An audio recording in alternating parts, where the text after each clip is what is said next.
Welcome to the State's Candidate Forum, organized by the League of Women Voters. This forum is a chance to hear from candidates running for office in the California State Legislature and to have your questions answered. I'm Deepti Kanappan, co-president of the League of Women Voters of Torrance area. This forum is a joint effort of 3 local leagues, Beach Cities, Palos Verdes Peninsula, and Torrance area. The League of Women Voters is a nonpartisan organization founded in 1920 that runs programs for civic education, voter services, and advocacy throughout the United States. We believe in empowering voters through information and supporting them in making their voices heard at the polls.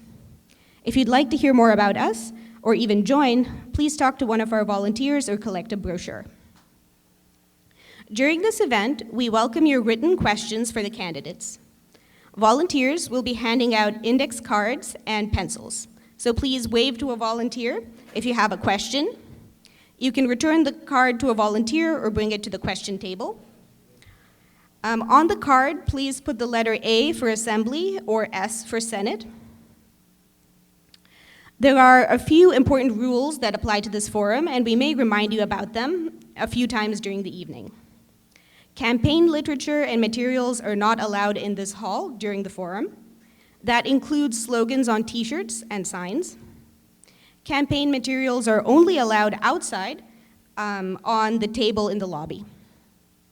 On the premises, candidates may not accept nor discuss campaign contributions or in-kind donations, such as hosting events on behalf of a candidate. You will need to leave the premises before having those discussions. Cell phones must be turned off during the forum. Unauthorized video recording is not allowed. We will make the official recording available to the public. If you're a member of the media, please speak to a volunteer before recording. Thank you for abiding by these rules.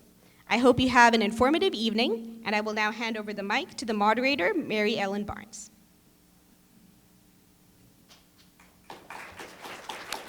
Thank you, Deepti. Well, like she said, I'm Mary Ellen. I am the moderator this evening for the Candidate Forum for State Assembly District 66. I wanted to go over the ground rules a little bit and some of the format. As Deepti mentioned, we are taking written questions, so just if you need a card, raise your hand and a volunteer will give you a card and a pencil. And when you've got your question written out, just raise your hand again and they'll come pick it up and bring it up here. Questions are to be addressed to all the candidates, not one in particular. I won't ask those because it's unfair to the other candidates. All the candidates have signed agreements that they will abide by our rules and our timetable. After I introduce the candidates, we will have 1-minute openings. The candidates are going, you can come up, candidates. They all are sitting in the order in which they drew numbers earlier. So that's why they're in that order. They'll have 1-minute openings, 1 minute to answer questions, and 1.5 minutes to do a closing or summary statement. Since this candidates forum is designed to provide a nonpartisan setting for undecided voters to hear everybody's position, demonstrations of support or opposition to a candidate or their positions will be out of order. And if you get really disrupted, then you would be asked to leave. We have 2 timekeepers with us today, candidates, so you can see 3. Oh, okay. We have Cindy with the paddles to say stop and go and all of that stuff. Not go, but actually stop and 30 seconds. And we have Peggy, who is actually doing the timing. And I have a little bell on my desk over there, so if you run over, ding, ding, ding, ding, I will do that. And I'm sorry, Janet is also helping with the timing, so she's got another little timing clock. Please abide by the times because we are taping this forum. So I will let you finish a sentence. You know, if they say stop and you're like literally in the middle of a sentence, finish your sentence, but don't start going on and on and on and on because I will stop you And I mean, that's a courtesy to you. I don't want to have to start cutting everybody off because somebody abuses it. I want to remind you candidates that this is a forum, not a debate. So there are no rebuttals, there are no personal attacks of other candidates. That's not how we do things. Just stick to answering the questions that are asked, okay? Now I'd like to introduce our candidates in alphabetical order. Well, I could actually. We've got George Barks down there. We've got Sarah Dean here. We have Jessica Maldonado, and we have Scott Houston. Two candidates couldn't be with us tonight because of previous commitments, Shannon Ross and Paul Sayo. So I want our candidates, as soon as I get over there, to begin with your opening statements. Remember, we will be starting with Sarah, working our way down. When we do closing statements, we'll be starting with George and working our way back up. And I'll rotate the questions around so everybody has a chance to be first, okay? So let me get over here.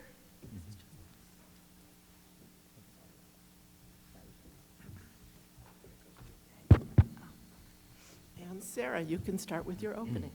Thank you to the League of Women Voters and everyone for being here today, including the candidates and their volunteers.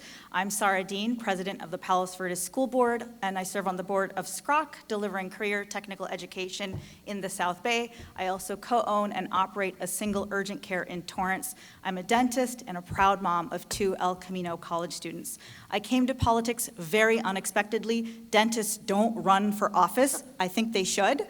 As a dentist, if I didn't actually fix a toothache, if I just talked about it or promised to look into it, patients wouldn't come back. So on the school board, I addressed pain points, delivered results that the public can see and they can verify. Not promises, not excuses. Rising rankings, rising test scores, and a desperately needed school bond. We can't afford more politics as usual. We need people who show up from the moment they're elected to deliver a government of the people, by the people, for the people. I hope to earn your vote today. Thank you. Thank you, Scott. Very good. Well, thank you to the League of Women Voters, and I'm Scott Houston, and I love the South Bay.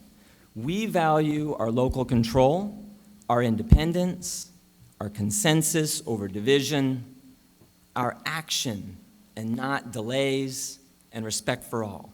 And in fact, my record of public service, combined with my private sector background and long-term relationships across our South Bay cities, is what genuinely sets me apart in this race. So during this time, I've heard from the teacher who can't afford to buy a home, from the Torrance small business owner struggling to hire talent, from the senior worried about Medi-Cal cuts, real people, real struggles that fuel my resolve. This is why I'm running, to tackle the everyday issues head on, deliver results for the South Bay, and to fight to keep the California dream alive for all of us. Thank you, Scott. Jessica. Hello, my name is Jessica Z. Maldonado, and I'm just honored to be here with you. And thank you so much, League of Women Voters, for hosting us today. I'm a registered nurse. For 30 years, I have worked in service as a first responder here in the South Bay, taking care of families, children, and under duress. I've taken care of, in the front lines, sustaining people's lives, making decisions under a lot of stress, decisions that directly impact people's everyday lives on the spot. I've been honored to bring ushering children into this world and also to help transition people into the afterlife. I feel very privileged and honored to have worked as a first responder here in the South Bay. I believe in the American dream, and I believe that the South Bay is worth fighting for, and I'm a champion to help represent you in Sacramento. I hope I can earn your vote today. Thank you very much. Thank you. George. Good evening, and thank you to the League of Women Voters for organizing today's event. My name is George Barks. I'm a lifelong resident of the South Bay, a small business owner, and I've had the honor of serving our country in the United States Army and our community as both city councilman and mayor of Hermosa Beach. I'm running for state assembly because Sacramento has lost touch with communities like ours. We need leadership that puts people first, supporting our law enforcement, firefighters, and schools while standing up for small businesses and protecting local control. I'll fight to keep California affordable by defending Proposition 13, opposing new taxes, and working to lower everyday costs, including a temporary gas tax waiver. And we need real solutions to the challenges we see every day. I'm running to bring common sense, accountability, and a local voice back to Sacramento. Thank you. Thank you. All right, now we'll begin with the questions. I do want to mention that I think we'll add 5 minutes on at the end because we started late, so we'll have an extra 5 minutes for you. We're going to start with questions, and we're going to start with Scott, and we're going to work our way down and then end with you, okay? You can't hear me? Now can you hear me? All right, so we are going to add an extra 5 minutes on at the end because we got a late start. We're going to start with Scott and work our way down and end with Sarah. So the first question is, not enough is being done to bring down the cost of living for Californians. What steps will you take to ensure that more affordable housing will be built in our area? Sure. I think we do have to take a look at what are the hindrances for housing development. We need to find the right balance where we can build more homes, we can build more units, and at the same time, of course, respect local control. I know that's really important here in the South Bay communities. One of the challenges we are having is a lot of the folks who cannot afford to buy in this marketplace in the beach cities and Torrance any further, they're going inland. And we can't make that the only choice they have. So I do support strategic growth, especially when we look at these malls that can be redeveloped, when we look at the main corridors where there are opportunities. But think about this. Most of us could not afford to buy the home we live in today. Please don't kid yourselves, nor can your kids or your grandkids. We have got to address this issue, and personally, I don't want to see us continuing to push everyone into the Inland Empire. We need to have housing here. Thank you. Jessica, same question. Would you repeat that question again, please? Sure. Not enough is being done to bring down the cost of living for Californians. What steps will you take to ensure that more affordable housing will be built in our area? One of the problems that we have with the cost of living that really impacts not just housing, but even the food that we put on our table and how we commute with our cars each day is gasoline. And is the taxes. The taxes is actually what is driving up the cost of living. The taxes is what's impacting how much we pay for rent, is how much we pay for our mortgage as well. The taxes is really a problem across the board. I don't believe that we have a shortage of homes. I believe that the multi-developers that are building all these multi-unit structures throughout the South Bay, half of those structure buildings are halfway empty. If you look at statistics, they are not filled up. So I don't believe that we have a shortage of housing, and I believe that we need to restore local control so that we can determine when enough is enough, so they don't overpack our communities and we can maintain our quality of living. Thank you. George. Well, what we have to do to lower the cost of housing is to really look at all the regulations. We have way too many regulations on the developers, and that's one reason why we have a higher cost of living. Another reason is that these developers, they start buying large parcels, and then they tear down the homes that are existing, and then they build new homes, and the price just goes up and up and up.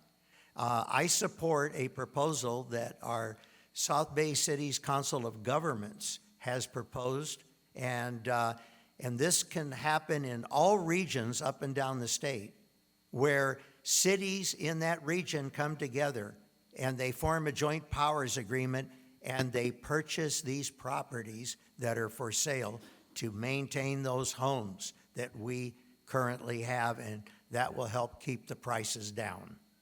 Thank you. Sarah. Local school districts are struggling to retain teachers because young teachers can't afford to live here. Small businesses like ours struggle to hire staff. Last year I had lunch with 5 Torrance electricians who all work full-time in their 30s, and they said they can never afford to have children. So because of housing. Housing is a crisis we can't ignore. So let's help our seniors transition, connecting them to programs to fund home renovation so they can choose to move into something smaller or assisted living. We need to build more starter homes, duplexes, smaller units young families can actually afford. Workforce housing may be the strongest area of local agreement, housing for nurses, school staff, first responders. Just as I did when passing a challenging school bond measure, as your assembly member, I'll provide local leadership, building community understanding, and the political will to drive projects forward. I also think we need to support local city leaders to clean up housing legislation so they feel empowered and not punished. Things like allowing regions to share RENA credits. Sameness is never the answer. Rolling Hills can never be Torrance. Torrance can never be downtown LA. But we do need to build a South. Oh, I just noticed the time. It's okay. Thank you. All right, the next question will start with Jessica. Can you address traffic concerns due to the high-density developments being forced on us? That's a very difficult answer because the issue is that they're forcing us to build and build and build when we already are a community that is already built out. There isn't any open land for us to develop here in the South Bay. So when we used to be able to have one home in one lot, suddenly they made it a lot where you can have 2 homes. Now you can have 4 homes. Now you can have 8 living spaces in the same. We're cramming everything.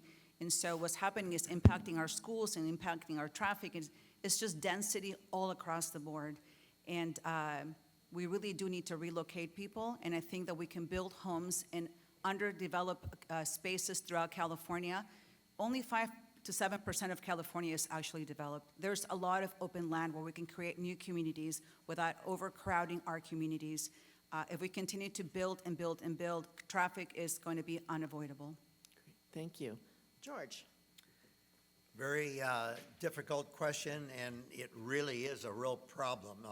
I was born and raised here in the South Bay, in fact, in Hermosa Beach, and raised 2 of my children, and they're adults now, and I can't believe how much more traffic we have.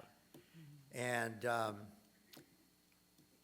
I know that cities would like to get people out of their cars and ride bicycles, but it's just not practical and feasible. Now, it's, I wish I had a quick answer for it, but you know, some of the suggestions that have been already said will help mitigate, but people don't want to leave our area here either. So until we get more, if ever, mass transportation, Okay, I thank have to you. stop. Thank you, George. Sarah. People should be able to live, work, and retire in the communities they grew up in, and people should be able to live near job and opportunity centers like the South Bay. There's really good studies that show that when people get priced out and they have to commute longer and longer distances, that's when you see increasing traffic. And so to mitigate that, we mitigate the housing crisis. We need to make it so people can live and work closer together so they don't have to do long commutes. There's fewer cars on the road. We need to develop and better fund public transit. It means not just investing in developing public transit, but adequately funding the maintenance of public transit. That's sometimes where we drop the ball. Is the maintenance piece. And then I do think we need to do a better job of supporting the biking community. I see some of our really frequent bicycle users in the audience, actually, and I know many people that choose to bike every day, and we need to do more in terms of supporting safe biking with protected bike lanes that can also decompress car traffic. Thank you. Thank you. Scott. Sure. You know, there is no easy answer on this one. People live here, and as Mr. Bark said, people want to live here. They want to stay here. As there is growth, we do have to anticipate the traffic issues. On the one hand, a lot of the local cities do have control, right? They're able to do their traffic studies and how they monitor it and how they can move people better within their jurisdiction. For example, here in Torrance, if all those lights are synced up and they're moving, you can get a lot of cars going back and forth at certain hours in the same on the Pacific Coast Highway. And the state doesn't need to play a role in that, where it has that, commingled jurisdiction, if you will. But the other thing you have to remember is the work world is changing. So many people now work odd hours, they work from home. I don't see it to be quite as much as the sky is falling as some will make it out to be because of that. And lastly, we need to give people every option, right? Some of us choose to drive, but what if you want to ride your bicycle? What if you want to ride public transit? We need reliable public transit. So it's an all-of-the-above strategy. Thank you. Okay, now we'll start with George.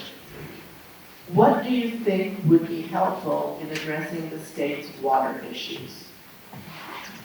Well, what we need to do is elect legislators that will really address it, because the Sacramento policies have failed us. And just recently here, the fires that we had, empty reservoirs. The environmentalists have a lot of say with regards to protecting sea life, for example. Oh, well, we can't do this, we can't do that. And we need new ideas, and we need to create a balance in Sacramento so we can really start addressing these issues, because it's unbelievable the state that we're in now with this water shortage. And again, overregulation. So that's it. Thanks, George. Sarah? I'm resisting the urge to remember that this is not a candidate conversation because I'm looking forward to hearing Scott's answer here. But yes, one of the things I was really surprised by was within the last 5 years, one of the rivers in central California somewhere completely dried up. And when our state decided to take a look and understand what happened, it turned out nobody was measuring Live, no one was measuring as people were drawing water out of that river, and specifically it's our farming communities that were pulling water, and I was shocked to hear that there's no live mechanism for keeping track of who's pulling water. So you only find out once the river has already dried up, which seemed really absurd to me. I have found that even in local government, as a matter of pattern now, habit, we tend not to measure. We implement programs and we don't measure and track how we're doing, and we don't decide whether or not is this program working or is it not working. And so I think the first thing is investing in infrastructure. We definitely need to invest in all kinds of water infrastructure, but specifically to keep track and monitor water throughout our state is really important. Thank you. Scott? Well, very good. Well, what I didn't say in the beginning of this is I actually serve on the West Basin Water Board for 12 years now. This has been my forte. This is what I've been doing, not only at West Basin, but in California, in Washington, D.C., and across the West. And, you know, this crisis, it is a crisis. The Colorado River is in crisis. If you even read the newspaper right now, we are in major negotiations with the Trump administration on the future of the law of the river. Our agreement expires later this year. We have 7 states, Mexico, 30 tribes. We're all dependent on that river, as well as our Sierra snowpack. So we've got to make sure we have robust infrastructure. A lot of it's aged. We've got to make sure that we are continuing to do what we do at West Basin and other districts, more recycled wastewater. Stop putting it out into the ocean. Let's recycle it. Let's reuse it here. By the way, we reuse this for industries too, like our refineries. Take out the grass. We've taken out more than 5 million square feet of grass in the last handful of years just in the South Bay. That's incredible. That's a big part of the future of what we're going to deal with, and I'm the one who knows how to do it, and I'm happy to be running for this office on your behalf. Thank you. Jessica? We do not have a water crisis. We live by the ocean. There's plenty of water. We have other countries throughout the world like Australia, Spain, Israel, Saudi Arabia that desalination, how do you say that? Desalinizes the water. Desalination program. They take the salt out of the water. And there's plenty of water, and they use it for drinking, they use it for irrigation, they use it to grow their crops. We're talking about countries like Saudi Arabia that is a desert, and they have no problems with vegetation. We need to cleanse our water, to remove the salt from our water so we can irrigate our crops to make sure that, that we never have a fire again that cannot be extinguished. So when people talking about a water crisis, that's politicians talking because they want to regulate everything, but they're really not concerned about your quality of life. So I strongly disagree that we have a water crisis. We do not have a water crisis. And when you try to save a fish in a pond at the expense of your properties, I would question those politicians' decisions on your behalf. Thank you. All right, this question will start with Sarah. If elected, what is the top achievement you would like to accomplish while in office? Healthcare, without a question of a doubt.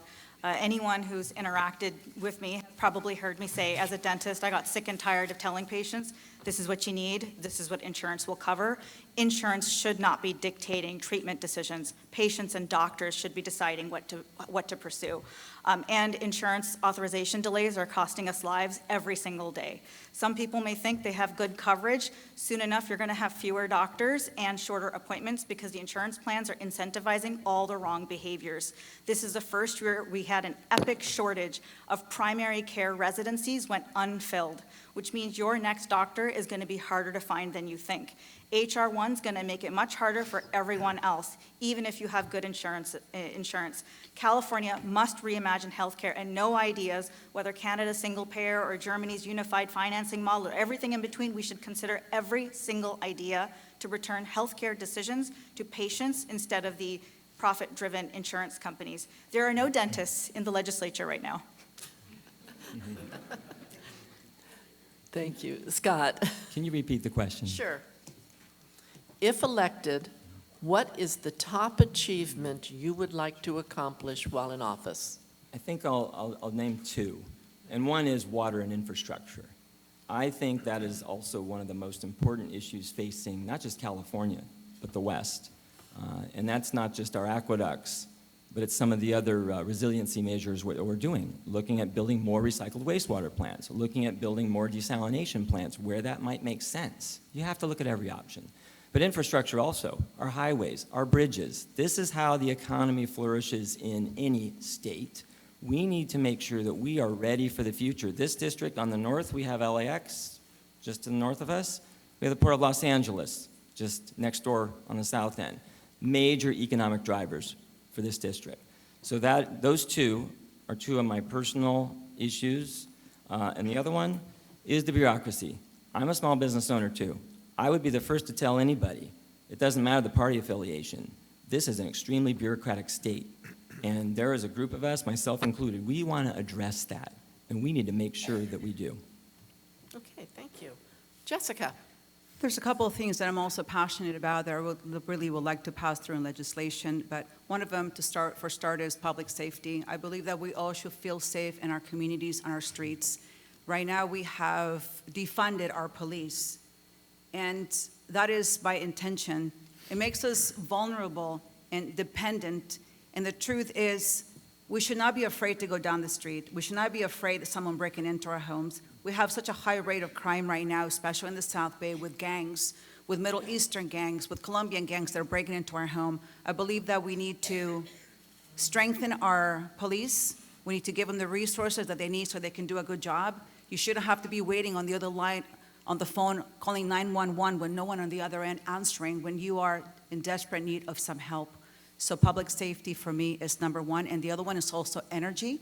I want to make sure that we have enough fuel that is affordable at the pump. We have been closing refineries in California, and we need to reopen them so we can also remove the regulations and lower the cost of the pump. Thank you. George? Okay, my first priority is affordability and cost of living. And the first thing that I will do when I'm elected is to suspend the California gas tax for 1 year. That will reduce the price per gallon of fuel by $1.25. Look at how expensive it is today, okay?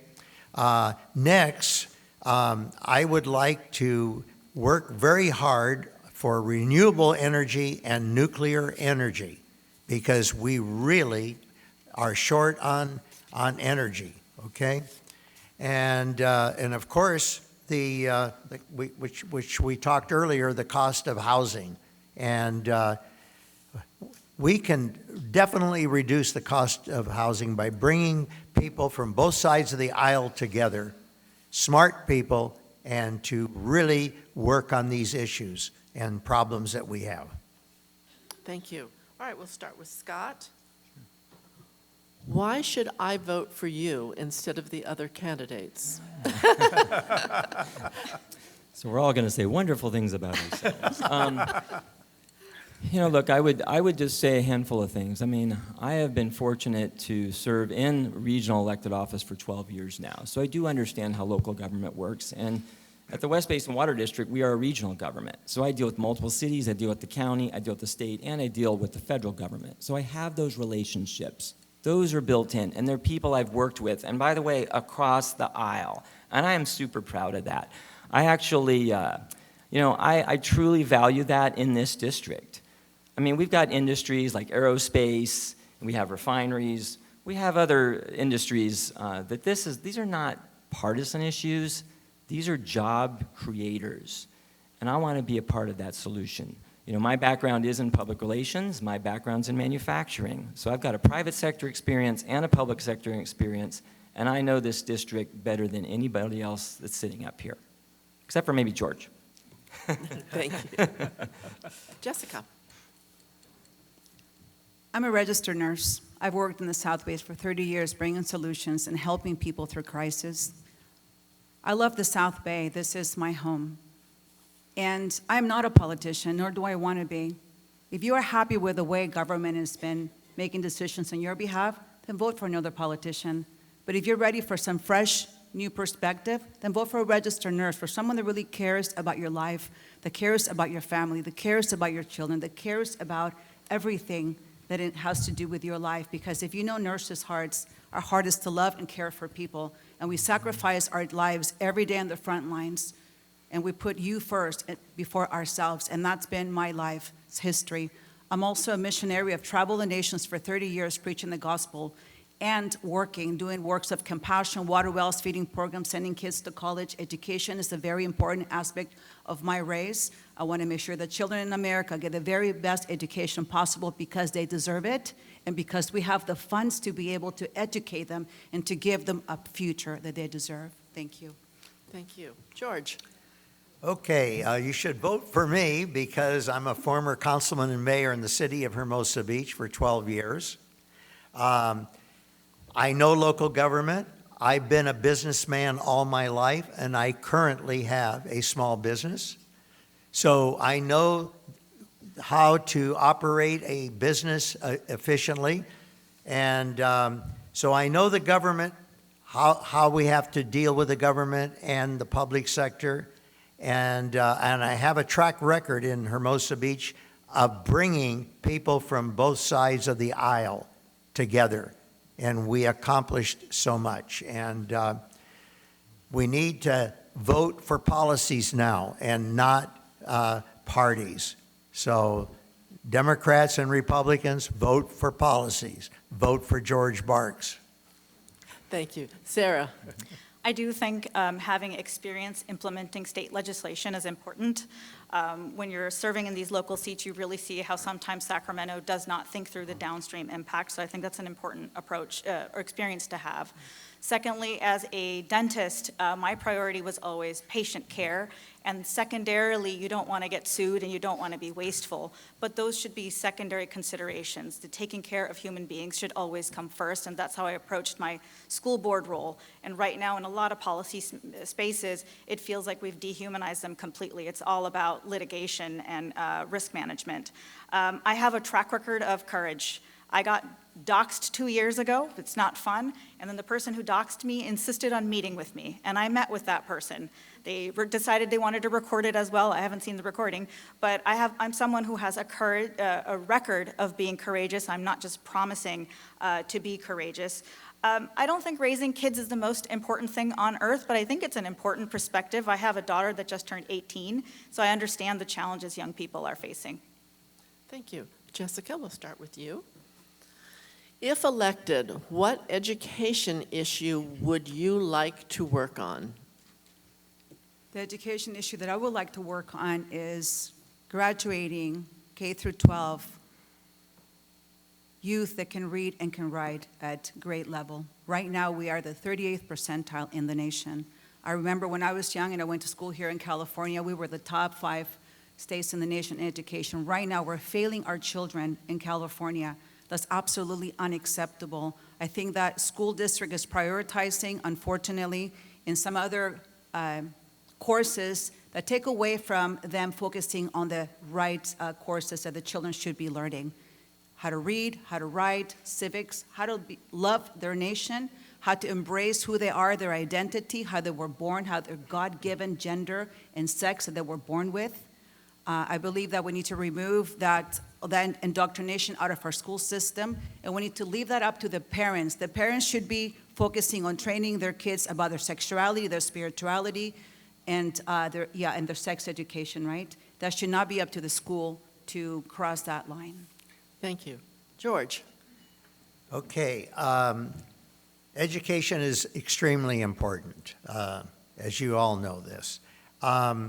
What I would focus on is the policies that take away parents' rights.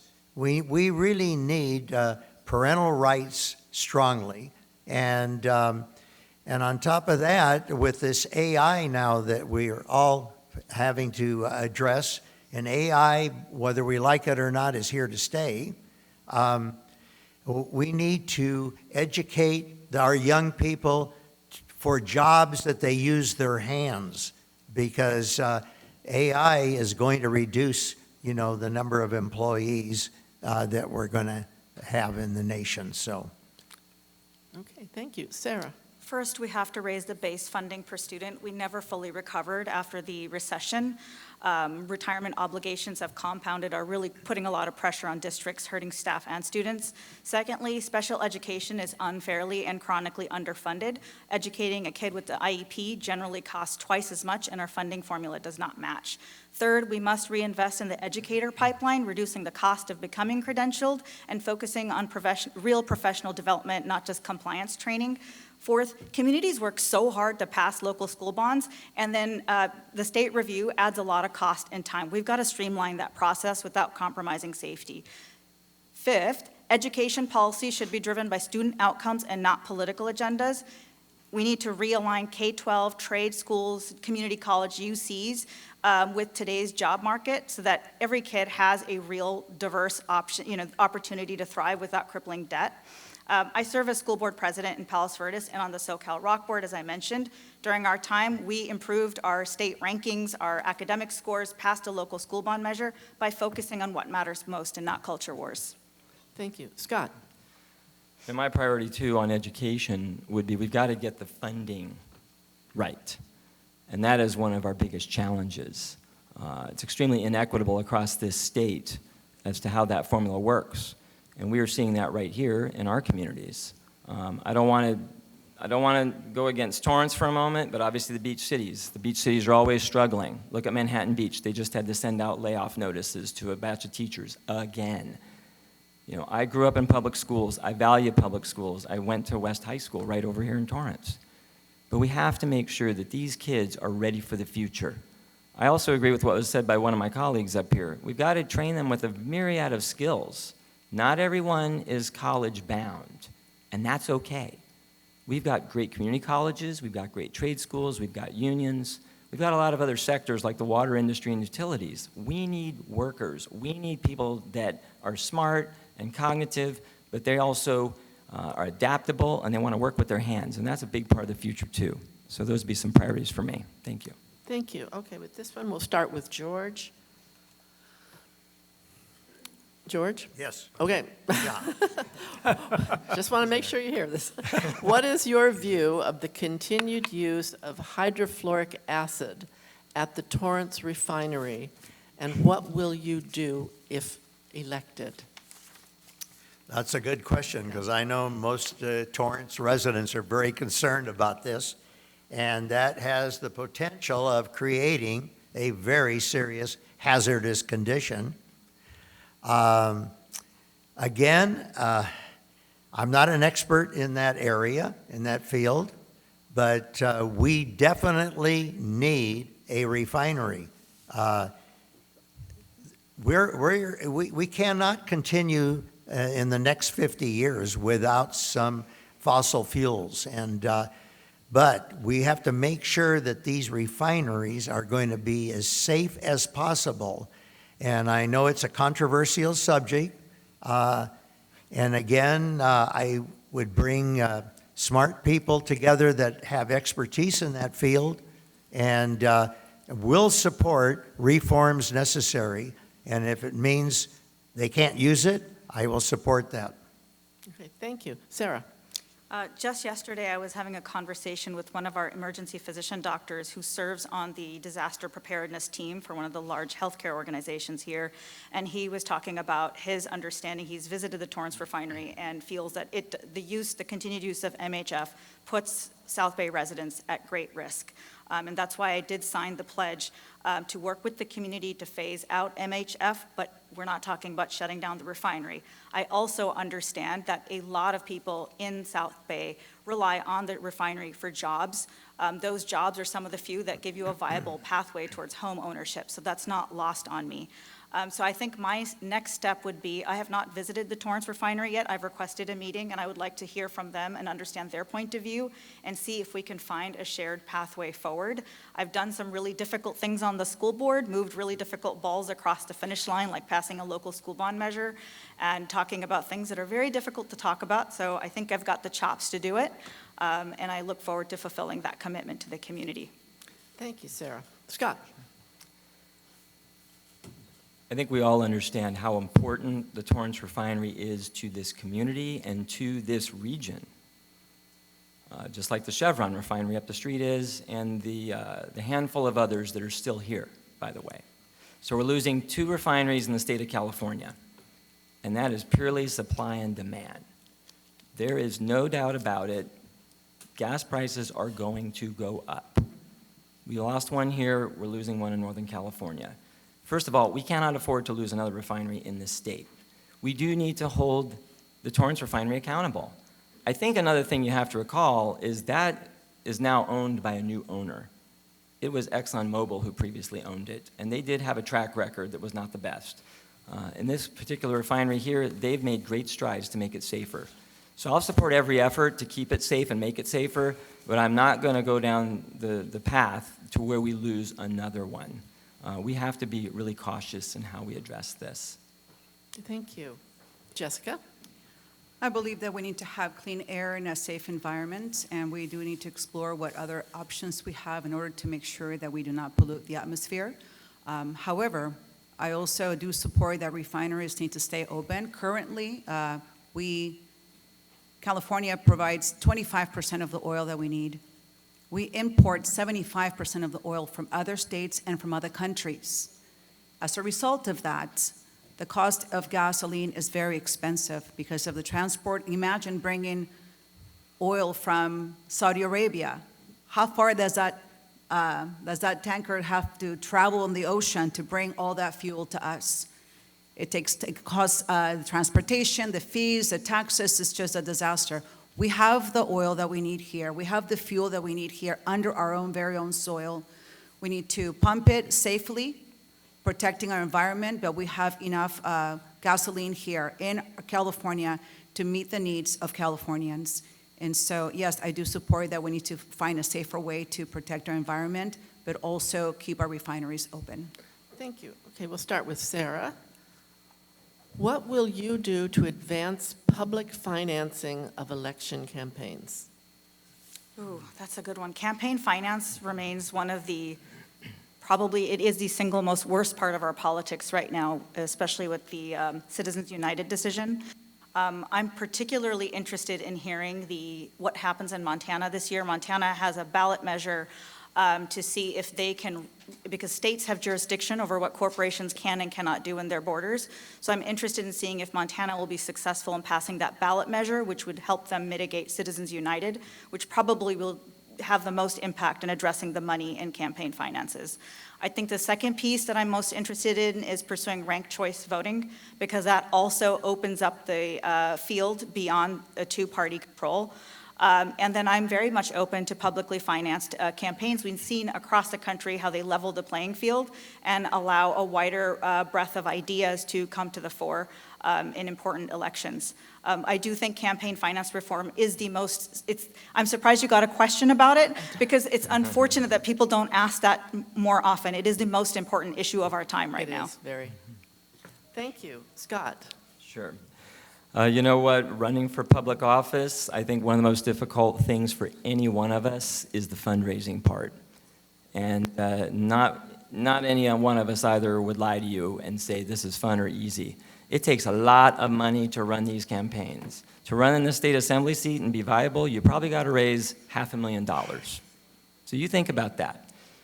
And even for local contests, you know, it's $50,000 for a city council seat. It's $50,000 to $100,000 for a water board seat. We're not all independently wealthy people. You know, we have got to call friends and neighbors and every connection you've got and try to get folks to give money and to get buy-in. Now, granted, that's the American system. So having gone through this, and I can assure you when I get to Sacramento, I want to look at it, you know, heavily. I know our state senator's been doing that for a number of years. But I do think we need to look at some of those options for the public financing as well as matching funds. There's different models to do this, but what we need to also do is lower the barriers to participation because it's very, very tough. And that's why you don't always get such a broad range of candidates. Thank you. Jessica? One of the challenges, I think, in running for office and fundraising is special interest groups and people running for the right reasons or people running for the wrong reasons. I can tell you that I've had people call me and tell me that that they can help me raise money if I give them my delegate seats. I think it's really interesting. I'm like, oh, I'm not playing that game. So it's a game to be played, and I don't play those politics. I'm not a politician. I'm not for sale. I think that's one of the things that you see politicians getting into office, and they're bought by special interest groups. And even candidates, as we're running for office, look to see who's supporting the candidates that are running. Are there any special interest groups that are supporting the candidates? And it's interesting, it should be a lot more affordable to run for office than having to put your house on the market in order to run for office. It is very, very expensive. And I also see that some parties get a lot more money. They have a lot of special interest groups that funds them. And other parties, like myself, we are grassroots, and we take those small donations from people, and everything comes together to work. Thank you. George? Yes, it's just unbelievable how expensive it is to run for office. And what we need to do, what people need to do is look at these candidates and check their finance, the Fair Political Practices Commission, and see where they're getting their money. This is my third time running for this particular office, and people tell me, George, you've got to raise $5 million. I said, well, other candidates in past elections, 1.5, 2.5. How do you get this kind of money? You know what they said? You have to go to Sacramento weekly and talk to the lobbyists, the special interests. That's how they get the money. You're no longer your own person. My campaign is truly grassroots. Okay, thank you. All right, we'll start with Scott on this. I think we have just enough time for maybe one or two questions more. Please mention on where your donations are coming in from. Mm-hmm. Wow, look at that. That's a great question. You know what? I am proud that the majority of my contributions come from within this district, and it is very grassroots. And even those who live in our neighboring cities, like let's say toward Culver City, some of my other friends in the area. So I started out grassroots running for local city council seat many years ago in El Segundo. I didn't win, but I was there. And then I ran for the water board, and I've done this 3 times now. I've built up a strong grassroots base, and one of the things I'm super proud about, as we mentioned how difficult it is to run for local office and do that work, is that you build up a base of people who support you. And some can give $1,000 and some can give $25. But I am proud to have those types of people who are in my corner and who are supporting me in this election. Thank you. Jessica? Yes, for me, my contributions are also coming from friends, neighbors, people that I've done life with for 46 years here in the South Bay. The majority of them, I've known them. There's a few people that I'm meeting as I'm campaigning and pitching my vision and my race, and people are sewing into this race. So it's basically the majority of people are those that live in this district, and District 66, all the cities that you know from El Segundo to San Pedro, Gardena, and Lomita. And so it's basically our voters. Okay, thank you. George? Okay, all you have to do is look at my financial disclosures. I've only had one donation, and that was for $250. And I, have some flyers and business cards, so I have fronted about $1,000 of my own money. Unless you receive or spend more than $2,000, you don't have to disclose anything. So if you check me out right now, I'm zero as far as money is concerned. But I'll probably have to raise a little more, but it's unbelievable. Okay, thank you, George. Sarah? Great question. I'm actually my own biggest donor. It's not the majority of my funds, but it's public record, so I'm not sharing a secret here. I just felt like if I was asking my friends and families to really spread themselves thin, it only made sense for our family to do the same thing. So we wanted to pick an amount that was a little bit painful for us, but still sustainable. We didn't mortgage our house or anything like that. I was a local dentist, my husband's a local physician, so disproportionately my donors are a lot of healthcare providers. There's a lot of doctors. We've lived around the country because my husband was training in different states, so you will find doctors from different states have contributed. We've also been a part of a lot of philanthropy groups focused on civil rights, so you'll see a lot of individuals that have contributed to other civil rights and philanthropy efforts. In terms of interest groups, my largest donors, I think, are the California Teachers Association, California Nurses Association, and the California Dental Association, who each double maxed in my race. I think those are the biggest donors that people will find. Okay, thank you. Thank you. Do we have time for one more question, do you think? No, okay. Then we are going to go to closing remarks. You have 1.5 minutes for your closing remarks, and we will start with George and then work our way down to the end to Sarah. Okay, George? Okay. Thank you again to the League of Women Voters and to everyone who took the time to be part of this important conversation tonight. At the end of the day, this race comes down to a simple question. Who will best represent our communities and bring common sense back to Sacramento? I spent my life here in the South Bay as a small business owner, a councilman, a mayor, working to solve problems, not creating them. I understand the real challenges families are facing, rising costs, public safety concerns, and a growing crisis on our streets tied to mental health and substance abuse. We need leadership that supports our police, firefighters, and schools. Leadership that protects local control, stands up for small businesses, defends Proposition 13, and says no to new taxes. And leadership that's willing to take practical steps to lower costs, like temporarily waiving the gas tax and secure our energy future. We need to take the politics out of policy. I'm running to be your voice, to listen, to lead, and deliver results. I respectfully ask for your vote. Thank you. Thank you. Jessica? Hi, I'm Jessica, and I'm just so honored to be here with you today. Thank you so much for all of you that took the time to be here. Thank you for the League of Women Voters as well that has hosted this event.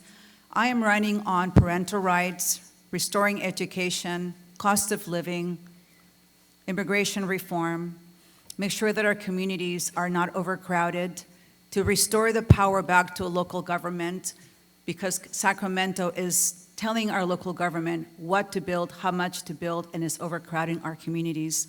I'm also running to make sure that we have public safety. We should be able to feel safe in our homes, safe in our streets. Our children should be able to play in the streets without feeling afraid. Our elderly should be able to walk in our streets and feel safe, not feel like someone's going to, hurt them or take their belongings from them. And also our houses should also feel safe. I believe that we need to support our local police to make sure they have the resources that they need. I grew up here in the South Bay. I've lived here for 46 years. I'm a naturalized citizen. I was born in South America, Peru. I'm a proud naturalized American citizen. I'm a patriot. I love this nation. I'm grateful for the American dream that I've been able to fulfill. I'm living the American dream. I believe the American dream is accessible to every person that so chooses to have it. I believe that we need to educate our children so they can have the very best education possible because they are the future of this nation. I hope that I can earn your vote. Thank you so much for your time. Thank you. Scott?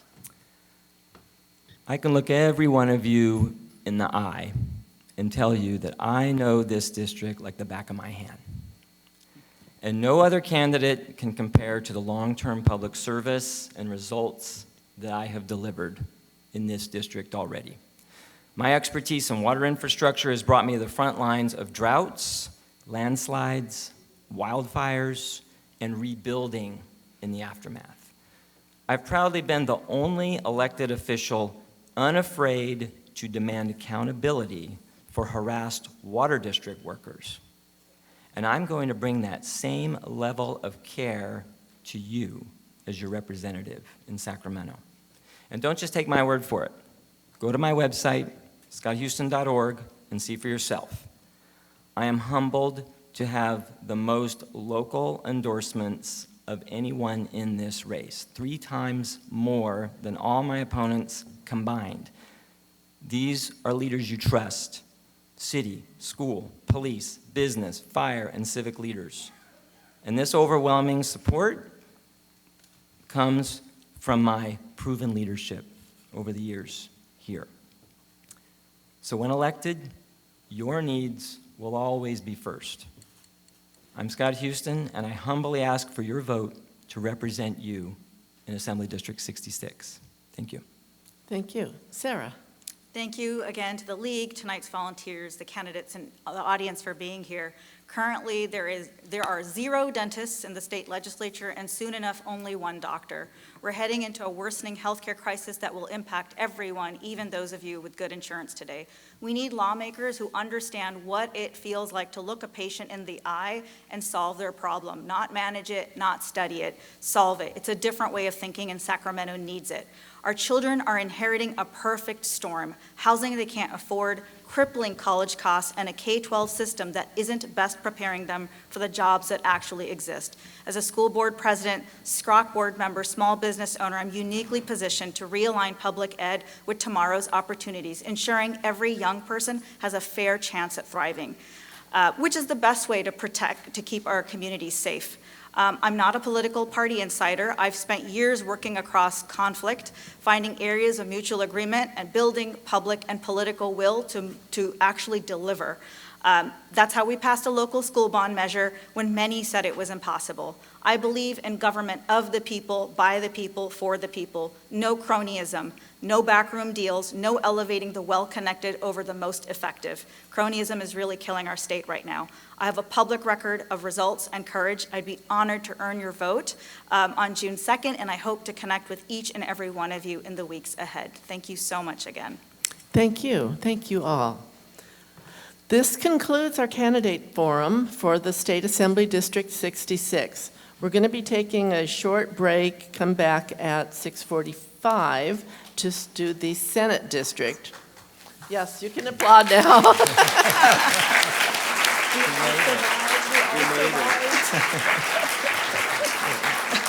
On behalf of the League of Women Voters of Beach Cities, Palos Verdes Peninsula, and Torrance area, I want to thank our candidates for participating.